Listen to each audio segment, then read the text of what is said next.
doing? I was handing out Walk for Liberty cards. You were in the 4th of July parade? Well, I wasn't actually in the parade.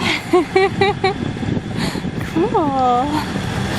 Happy Independence Day. Happy Independence Day. This is Will Buchanan reporting for the Walk for Liberty.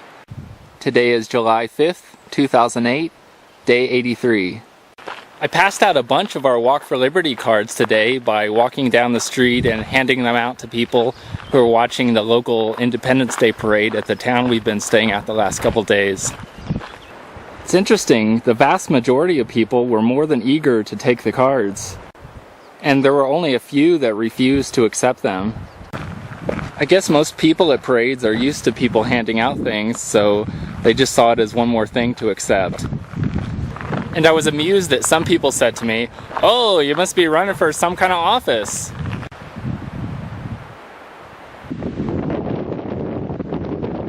I'm rapidly approaching Stemple Pass, which is at the Continental Divide.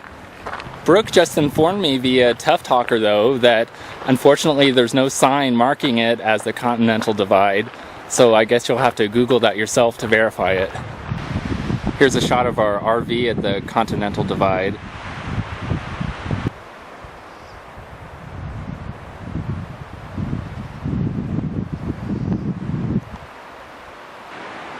And now I continue on downhill east to New Hampshire. Here's how high my GPS watch says it is here.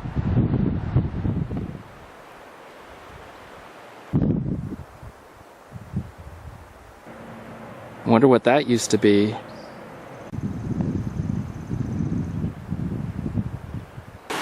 There's a surprising number of old abandoned houses up here. I like their setup. It is a bit strange how until today we were always walking against the current in rivers and streams, and now I'm walking with it. It looks like a couple swaths have been cut into the mountainside.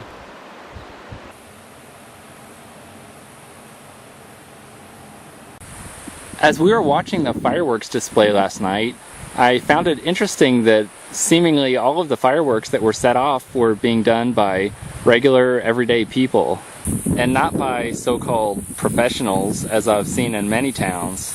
I'm not really sure how you could make a living setting off fireworks, though, unless possibly you work for Disney World. The people last night were also setting off all manner of fireworks, and the government wasn't stopping them. In contrast, many state and local governments supposedly prevent people from using fireworks, or at least attempt to severely restrict the types they are allowed to use through laws or ordinances. Notice, though, that I said supposedly prevent. As I discussed in a previous episode, government laws don't actually prevent the behavior or action which they are trying to stop. And indeed, many people do continue to take a certain action, even though it is against the law. As one example of this, I used to live in Hawaii, where aerials, or fireworks that you shoot into the air, are banned.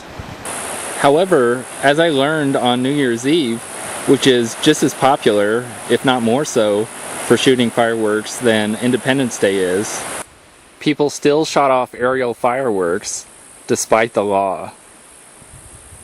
So, as far as the reasons for the laws themselves, with state governments that ban fireworks completely, it seems the surface reason must be that they say fireworks are dangerous altogether, so must therefore be banned.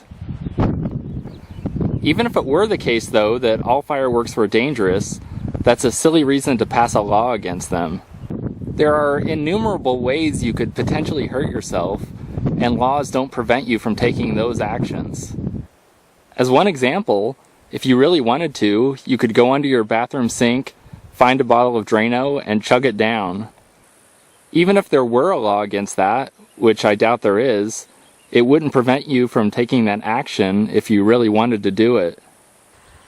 As far as aerial fireworks, though, that's a seemingly trickier topic. I'm imagining the surface reason why lawmakers passed that law is that if you shot off an aerial firework, it could potentially land on someone else's house and burn it down. However, as with laws preventing all fireworks, laws preventing aerials alone certainly don't work, as is evidenced by the case of Hawaii. So while I can understand that lawmakers might have passed the law to try to prevent someone else from damaging your property, government does not, in fact, actually protect your property. Ultimately, you and you alone bear the responsibility for protecting your own property. If anything, the fact that government is around claiming to protect your life and your property might tend to allow you to become lazy if you believe that they'll actually protect you, and therefore neglect your own responsibility in protecting your property. To go back to the fireworks example, let's say you would need a special rider on your homeowner's insurance to be compensated for the case in which your house was burned down by a firework. But because the government has that law banning aerials, you think you're protected and decide not to get that rider on your insurance. So, if your house then burns down because of an aerial firework on Independence Day or at any other time, is the government then responsible for paying you back for your house because you took an action based on a law which it had passed?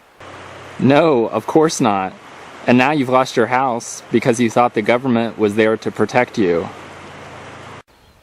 The moral of the story is, whether or not the government exists, you have the full responsibility of protecting your own property. And how you decide to do that is completely up to you.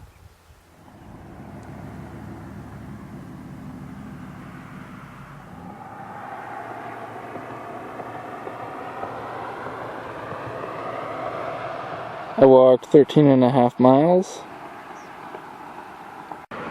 Here are my GPS coordinates.